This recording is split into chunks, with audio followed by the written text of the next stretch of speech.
بسم الله الرحمن الرحيم الحمد لله رب العالمين والصلاة والسلام على سيدنا محمد وعلى آله وأصحابه وأتباعه أجمعين. Inshallah, we will start the chapter of Marfu'at, and the author is called, or in the book it says Babu Marfu'at al-Asma'i, the chapter of the nouns that are marfu'. And if you remember, I told you the difference between rafa' and marfu', right? I told you the difference between jazm and majzoom, the difference between nasab and mansub. Do you guys still remember that, or do we need to go back and explain that again? So basically, quickly, marfu' is that which has been given the inflection of rafa', and rafa' is the inflection itself, meaning the noun can be described as being marfu', and the inflection is described as being rafa'. Does that make sense? I have another analogy for this. Inshallah, we'll get to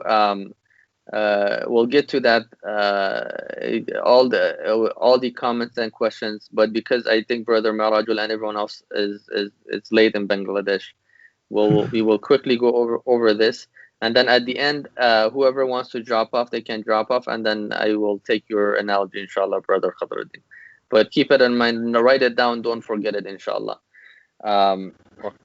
So المرفوعات سبعة وهي الفاعل والمفعول الذي لم يسمى فاعله والمبتدأ وخبره واسم كان وأخواتها وخبر إن وأخواتها والتابع للمرفوع وهو أربعة أشياء: النعت والعطف والتوكيد والبدل.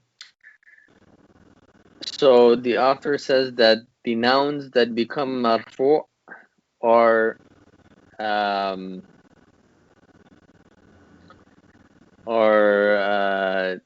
seven. There are seven that become marfu'.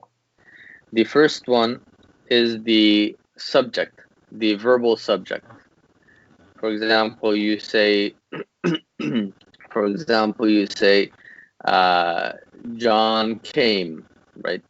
John here is the verbal subject, right? He is the one who is doing the action that is in the verb. Now, if in Arabic we would say Ja'a Zaydun, Ja'a, which means came, and then Zaydun, which means Zayd is the name of a person. So in this case, Zayd will be considered the subject, the verbal subject, the doer. And the doer is always marfu'. The doer is always marfu'. What does that mean? That means it always has the inflection of rafa. Does that make sense? Yes. Okay. So let me just write that down on our whiteboard so you guys can see it.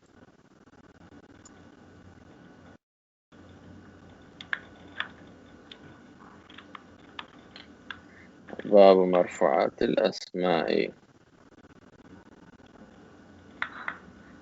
I see only two people having joined the slides. Is everyone else not able to join the slides? Because it may be difficult for you guys to follow along if you're not looking at the slides.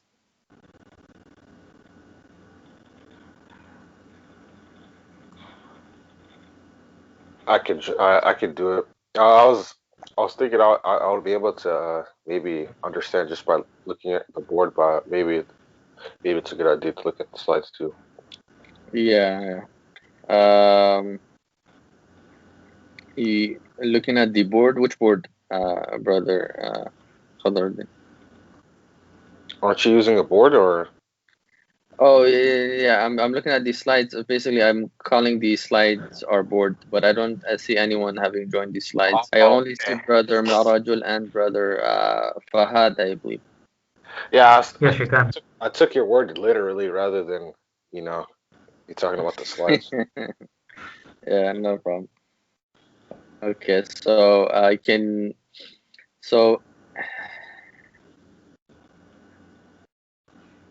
let me just quickly finish writing this and then we'll continue.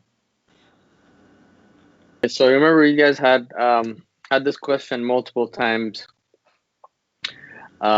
So we discussed the inflections. We discussed the types of inflections. We discussed the signs of inflections, and we discussed where those signs become a sign of rafa, right? For example, we said in the singular verb noun, dhamma will become a sign of rafa, right? We said in the plural noun, a waw will become a sign of rafa. We said in the dual noun, an alif will become a sign of rafa, and so forth. And I believe one of you guys asked, at least one of you guys asked, well, how does that come into play in a sentence? Meaning, what does being marfu indicate in a sentence, right? What does it tell you in a sentence? So basically, in this chapter, we'll talk about the nouns that are marfu.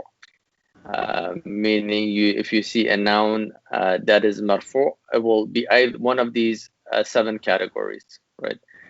If you see a noun that is marfu, it will either be a verbal subject. It will either be a verbal subject, like the example that we gave. And John came in English, right?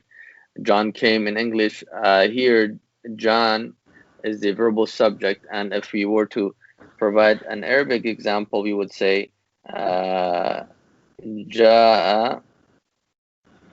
Zaydun. Now here,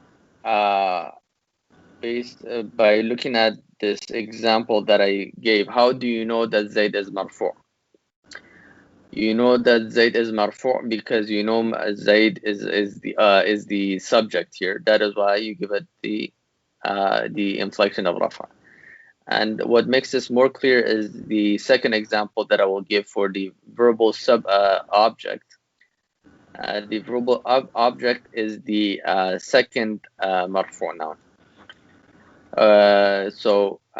But in a specific case, the verbal subject or the verbal object whose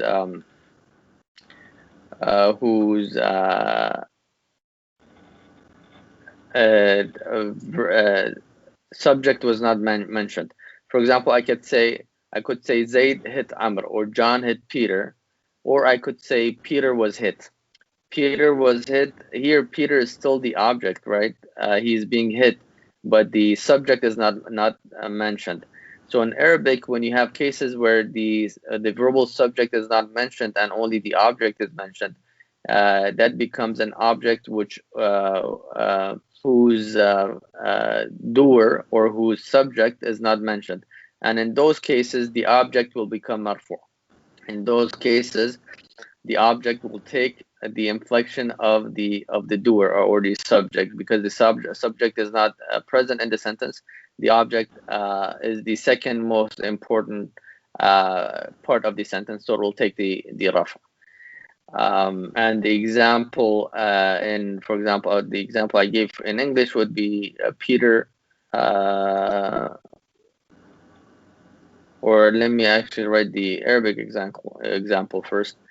ضرب زيد. ضرب زيد. Now here, we have not discussed this yet. It will come, I believe, in the same chapter as this one, as when we talk about the verbal object. But here, ضرب, the past tense verb, has a different form. It does not have its default form, and we have changed the form to indicate that Zayd here is actually not the subject. It's not the verbal subject, but rather the object, and it has become marfu because the verbal subject has not been mentioned. So the way we can distinguish between, for example, the first distinguish between a subject and an object is by looking at the verb.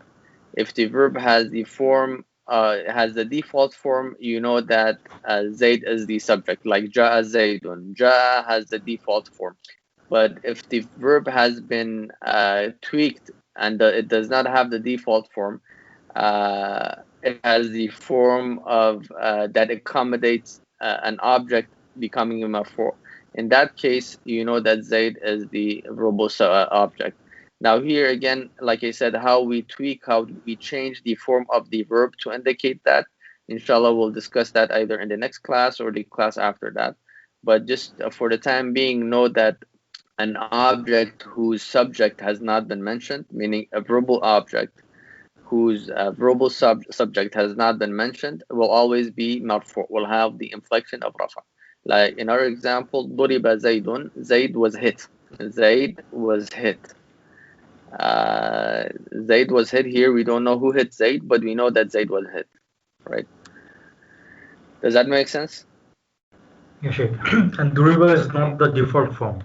The verb duriba is not the default Yeah, form. duriba is not the default form. The default form is daraba, but Yeah. we changed it to duriba just to accommodate the verbal object. Yeah. So yes. So brother Khadruddin, you had a question? Yeah, marfu, right, is past tense, right? If I'm correct. It's marfu. I'm sorry. Can you repeat that? Is marfu past tense? No, marfu is just the inflection. Remember? Yeah, It, yeah. It's just the way that because you give the example because you're saying I get that the indication of if something uh if it doesn't explain who hit who, then that means that it has to be Rafa, right? The inflection of yeah, Rafa. yeah. It was just the So way here, that. okay. So the example, yeah, the example I gave was the correct. So the example is past tense, but I could also replace this with a few imperative or the imperfect verb. I could change it to a future tense. If I said yudrabu Zaydun, again, yudrabu is not the default form of the imperfect verb, but we have changed yudrabu to accommodate the verbal object. Uh, The default form of it would be yadribu. okay, so you could say John will be hit, but we don't know. Yeah, Okay. exactly. John won't, or John will be hit. Exactly. We won't know who will be hitting John. Yes, that's a good question. So here, yeah, exactly. So the example I gave is just for teaching purposes. It doesn't indicate that a noun that is marfu' will always be in a past tense, associated to a past tense verb. Sheikh. So So that's it. Yeah. Yeah. yeah. If it was said that Zaid will be hit, even then um, the default form of daraba wouldn't be present. Daraba wouldn't be present. Yeah, exactly. So daraba. So here the verb conjugations are I like I said, we'll mention the verb conjugations inshallah in the next few lessons. But daraba is the past tense form of a verb of the verb daraba. Uh, Yadribu is the imperfect form. So it's a different. There's a difference between the past tense form and the imperfect conjugation of the verb. Oh, So daraba is the default form of past tense. Duriba is not the default form of the past tense. Yadribu is the default form of the future tense or the imperfect verb. And yudrabu is actually, it's not the default form, but rather we change it to accommodate the verbal object. Yes. Yeah, Sheikh. Got it. okay. Okay, brother Khadruddin, you had another question? Yeah. So we haven't really. I don't know. I don't know if we've like if we went over it, and if we did. Sorry that I didn't remember. We didn't really directly go over what indicates it being past tense, present tense, and future tense. Yeah, Or so correct. So I think we yet have to go through all the verb conjugations, but I did mention to you, but we did go through the imperfect verb conjugations and how the ya and the ta and the hamza and the noon change the meaning. And I believe I have a slide for all the imperfect verb conjugations that we discussed. Yeah. But the past tense verb conjugations we have not discussed yet. okay, so we've went over future tense and present tense. Or Yeah, exactly. Okay, I gotcha. Okay, no problem. Sounds good. All right, number 3. Number 3 is the mubtada. This is the nominal subject. Do you guys know the difference between the verbal subject and the nominal subject? No. So the subject basically is the main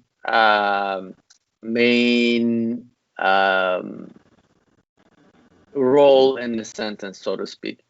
For example, if you say Ja'a Zaydun, Zayd came, Zayd is the main character, right? So to speak, Doer of of the the verb. the doer of the verb.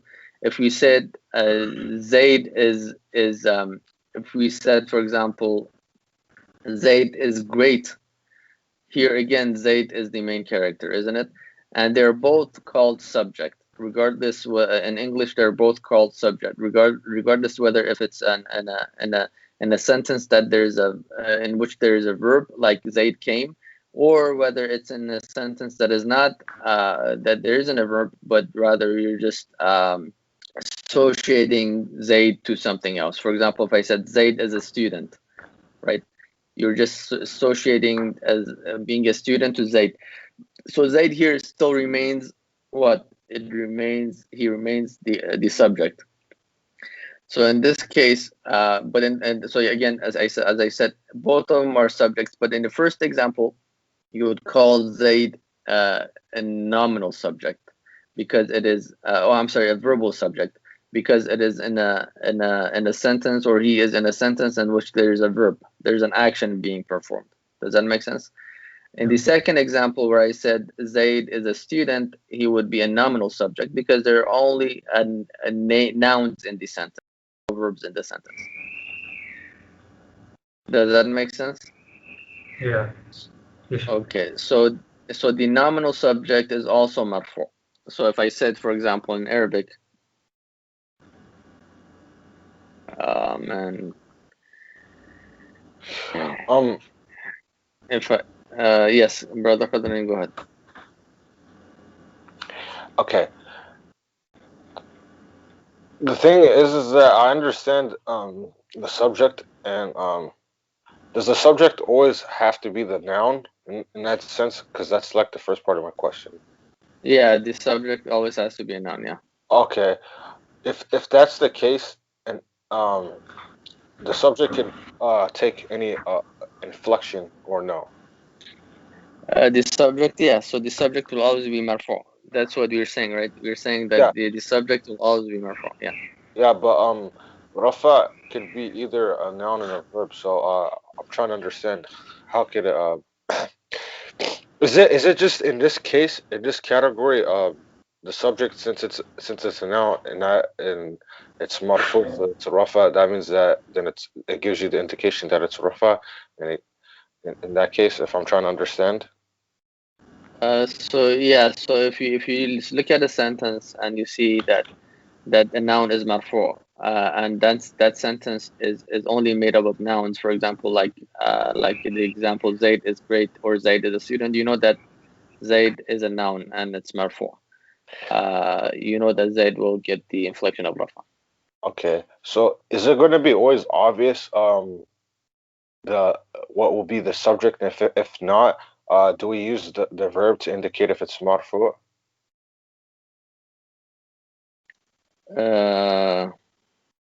Do we use the verb? That's just in the case if we didn't if the subject is not obvious, because rafa a noun or a verb, right? Yeah, so rafa could be rafa. No, rafa is the inflection. As something that is marfu could either be a verb or a noun, an imperfect verb or a noun. Now, how do you know whether that marfu is a verb or a noun? It's just you have to know enough vocabulary, Arabic vocabulary, to distinguish between a verb and a noun. But if you can tell the difference between a verb or a noun, it'll become very easy for you to know whether the marfu is a noun or a verb. Okay, that's funny. You answered my question, but it was like my understanding is like my question is wrong, but it kind of answered my question at the same time, which is weird. But I understand what you're trying to say. As long as the question was answered. Yep. Alhamdulillah. So, okay, so the nominal subject, an example would be Allahu qadirun ala kulli shay. Allah is capable of all things. Here, Allah Azza wa Jal is the nominal subject, right?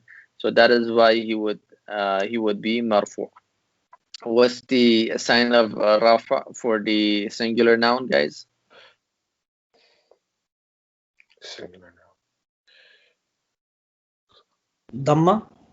Yes, good. So this would be, you would put Allahu qadirun, and qadirun here will be the predicate. Allah is the subject and qadir is the predicate, right? In Arabic we call Allah al-mubtada and we call qadir al-khabar, meaning we call the nominal subject mubtada and we call the verbal subject al-khabar. Okay, so the fourth type of noun that will be marfu' always is the predicate, meaning the predicate is always marfu'. Here the example that I have, Muhammadun Rasulun, Muhammadun sallallahu alayhi wa sallam.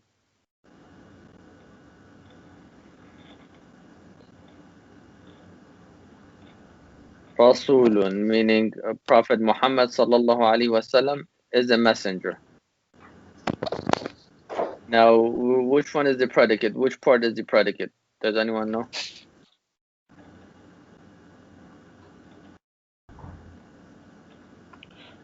Is the messenger?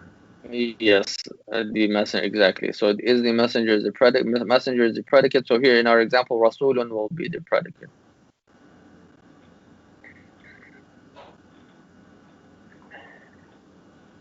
Yes. Now here, you don't need to know this because we have not discussed this yet, but I will still mention it just for the sake of completeness.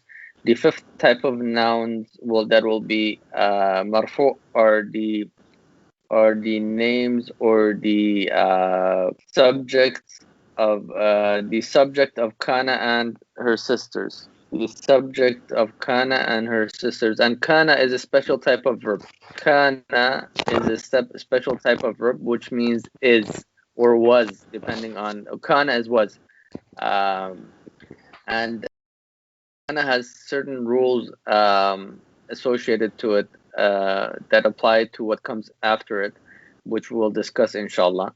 But know that the subject of Kana, subject of was, is marfu' all the times. Okay, so I'll give you an example. Kana Allahu tawwaban rahim. Allah kana tawwaban rahim. Kana Allahu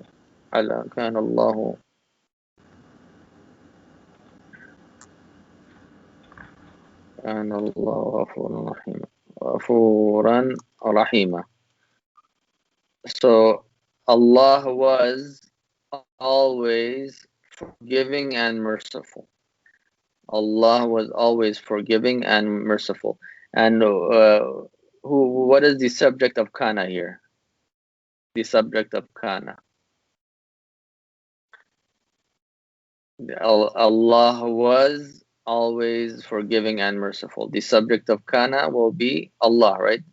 As we said, the subject is always the main role in the sentence. Takes some basically the main character or the main being in this sentence. And here the being the main or the main being in the sentence is Allah subhanahu wa ta'ala.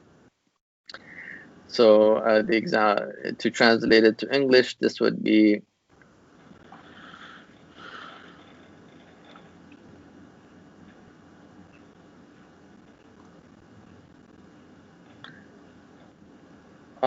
Allah was always forgiving and merciful.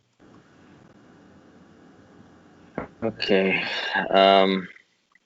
Any questions this far? So know that the predicate or the subject of Kana will always be marfu'.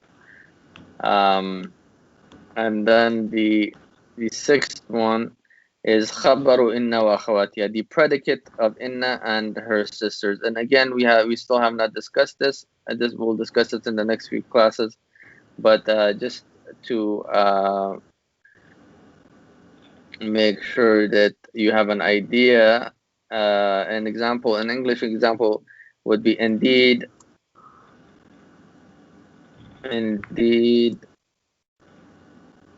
Allah is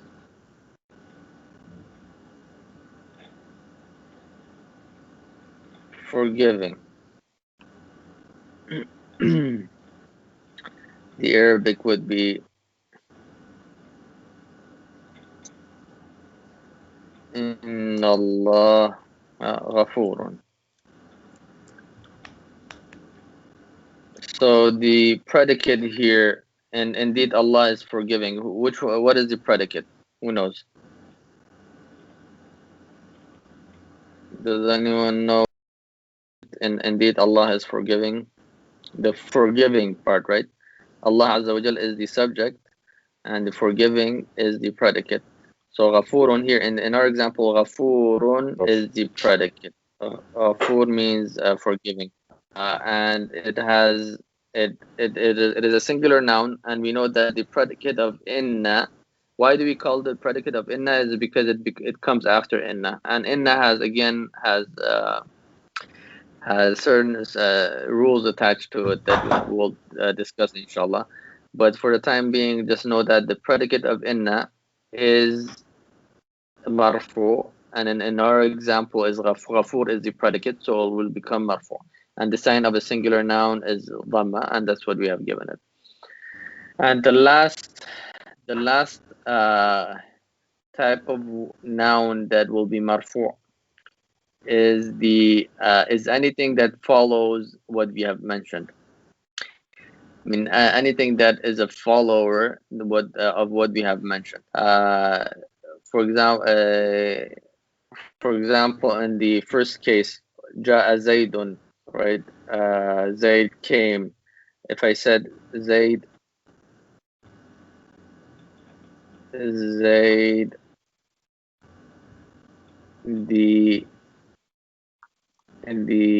strong Zayd came. So something that usually is always associated to can be associated to a noun, to a verbal subject or a verbal nominal subject, is an adjective, right? An adjective, which is something that describes the individual or the thing that is in the sentence. And in our example, for example, the first example, Ja'a, if I said Ja'a Zaydun Al-Qawiyu, which is the Al-Qawi here means strong, and Al-Qawi is an adjective for Zayd, so it will always come after. In Arabic, an adjective always comes after the person or the thing that you're describing with that adjective. So an adjective will always share the inflection or take the inflection of that which you're describing it with.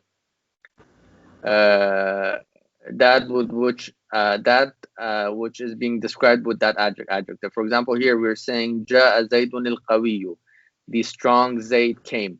So al-Qawi, which is an adjective, will take the inflection of Zayd because it is associated to Zayd. So in this case, Zayd is the verbal subject, and we already know a verbal subject is marfu. So we give it the inflection of rafa. And then al-Qawi, we know al-Qawi is an adjective of Zayd, so it will follow it.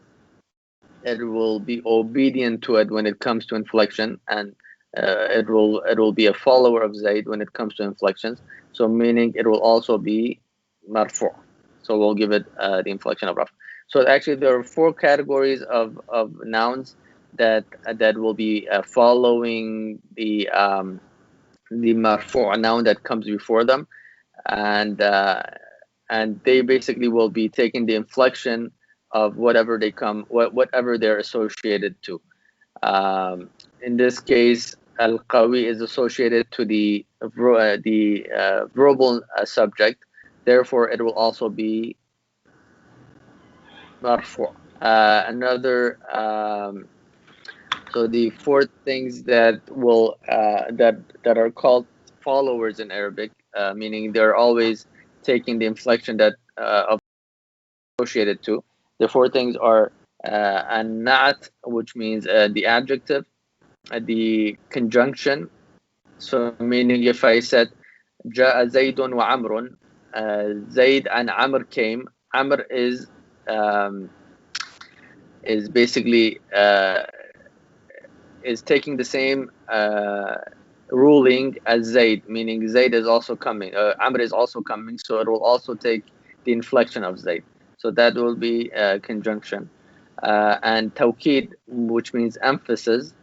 So if I was to emphasize that Zayd came, I would say Ja'a Zaydun Zaydun in Arabic. You would repeat Zayd just so the person who is listening to you is basically does not become heedless of the fact that the person who has come is Zayd. You want to make sure that it sticks into their mind. You multiply, you say Zayd twice. So basically the second Zayd will also be marfu', will also take the inflection of rafa. The second Zayd will take the inflection of the first Zayd. And the last one, so we said na, and the last one is badal. For example, if I say Ja'a Zaydun your akhuka, Zayd came your brother, meaning there are multiple Zayds, right? There are many Zayds in the city, and you're trying to tell someone that their brother has come. You first tell them Ja'a Zaydun, meaning Zayd came, but then you realize that they may think of a different Zayd, not their brother. Then you followed up by saying your brother, just to clarify it.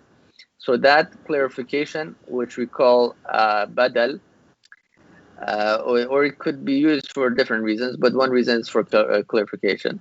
That clarification is actually it will take the inflection of that which is clarifying. So in our example, we say Ja'a Zaydun, your brother, meaning, so therefore your brother will take the inflection of Zayd, which is marfu'. And your brother, if you guys remember, your brother is one of the 5 nouns, one of the 5 exceptional nouns, right?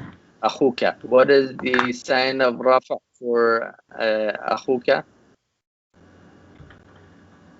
Do you guys remember? It's waw, right? Akhuka, abuka. So the sign of rafa for the 5 exceptional nouns is waw. The sign of nasab for the exceptional nouns is alif, and the sign of khafad for the 5 exceptional nouns is ya. But inshallah, yes. So those are the 7 types of nouns that will become marfu'. And for our next class, I will share with you a few verses from the Quran where we can analyze all the 7 types, inshallah. And for inshallah, then we will start the chapter of the verbal subject, which will take us maybe a couple of classes to discuss. But that's about it for today. I think it's enough. We've already gone over the 1 hour mark. Do you guys have any questions about anything that we discussed? No, it's a comment. I'm sorry, what did you say, Brother Khabri? It's a comment. I have a comment to say. Like it Okay. kind of helps make us understand marfu'. Yes. If no one has a question, inshallah, we can start with Brother Khadradi's comment and then his analogy. But for those who are from Bangladesh, do you guys want to please feel free if you're tired to drop off or remain on the call. So you're free. But Brother Khadruddin, go ahead. What is your comment? All that I wouldn't like. I have a comment, but the analogy. I meant to replace it as a comment because it's not really an analogy. But I'll say that the way that I understand marfu is like you would have to understand what an inflection is. So the inflection of the inflection of rafa. I just think of it as like a title, right? Like just a title by itself. and then marfu is like you're giving a title to something. Mm-hmm. So I want you to go back to what we discussed at the beginning. What is the purpose of these inflections? I told you that these inflections tell you about the role of the word of the noun in the sentence. So now we have taken a basically 360-degree turn, and we're back to where we started from. So we explained what inflections are. Now we're back to the main meat of the reason why we studied inflections. Why do we study inflections? To distinguish between the different roles in a sentence. And now today we have discussed what roles in a sentence become marfu'. So next time you read a sentence in Arabic and you see something that is marfu', you know that it actually falls under one of these 7 roles. It's either a subject or a predicate or a nominal subject or a nominal predicate or an object, right? So it'll become clear to you. So if you have enough context when you're reading the Quran, and if you have enough vocabulary, you actually can just distinguish between the different these 7 types. Currently, you know what a marfu' looks like. So as soon as you see a noun that is marfu', you know it falls under one of these 7 categories, but you may not be able to distinguish between which one it is from these 7 categories. So, and the purpose of the next few classes will be to help you distinguish between when a marfu' noun is a subject, when it is a predicate, when it is a an object which does not have the subject mentioned. So inshallah, that will be the purpose of the next few classes. Yeah, the reason why I brought up the understanding is because it's like to keep it simplistic. I know it's this could get complex, but to keep it I try to condense it to make it into something like simple to understand. Just Yes. like the title, like the inflection by itself. There's 4 inflections, rafa, and then how you used rafa would be marfu, right? Like something would be marfu that correlates to it being rafa. So that's why I'm saying there's a title like saying strong, and you give that to somebody else, or he's as if he's a lion, and you give him that title. You get what I'm saying? That's what I mean. Yeah, no, that's true. That is how it is, and it's always good to make it simple. And the one thing I always recommend is whenever you feel lost, just take a step back and zoom out. Look at the big picture, right? Because sometimes you lose sight of the big picture and you get lost in the details. But if you always have you have if you always keep the big picture in mind, it'll never become too complicated. I think today maybe we zoomed too much in and we lost touch of the big picture, but inshallah, with the comments that I made just a few minutes ago, it has become clear again, discussing these 7 types of nouns and why we're saying they're marfu'. So inshallah, jazakumullah khairan, brother Alimuddin, brother Mi'rajul. Do you guys have any questions?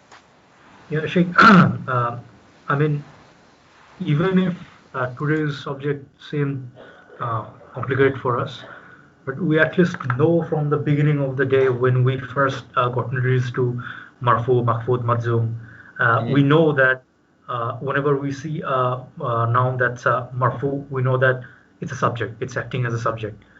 Yeah. Right. So at least that's what we know. I think Brother Khadiruddin was asking us about that, asking you about that. What's the purpose of having a marfu, mahfud, Yeah. majzum? So at Yeah. least we know that when a noun appears within a sentence, if it's a marfu, it's a subject. Exactly. If it's Yeah. a mahfud, it's a object, I guess. Yeah. If it's So mansub, yes, correct. It's mansub, not yes, correct. yeah, right. So that's how it works. So and we have today's class was diving into much more detailed into marfu. So Yeah, yeah, exactly. Expanding it. Yeah. yes, Yeah. Very yes. good. Yes. Yes. Exactly. Yeah, so today's class was to open our eyes that it's not only the nominal object that's marfu'. There are actually different categories of marfu', which we had not discussed. That is a good point. Yes.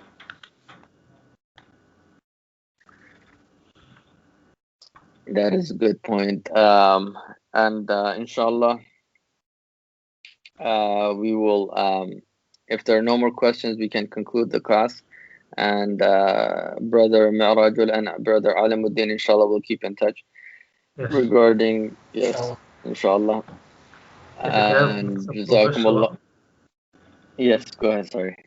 Yeah, Sheikh, I was saying I have made some progress regarding the project. We'll be discussing on that either on WhatsApp or Skype. We already have a scheduled thing, so yeah. Inshallah. Jazakumullah khairan. May Allah grant everyone tawfiq, inshallah. Then we will conclude the class. سبحان ربك رب العزة عما يصفون وسلام على المرسلين والحمد لله رب العالمين وصلى الله على سيدنا محمد وعلى آله وأصحابه وأتباعه أجمعين. جزاكم الله خيرا. السلام عليكم. Assalamu alaikum. Assalamu alaikum.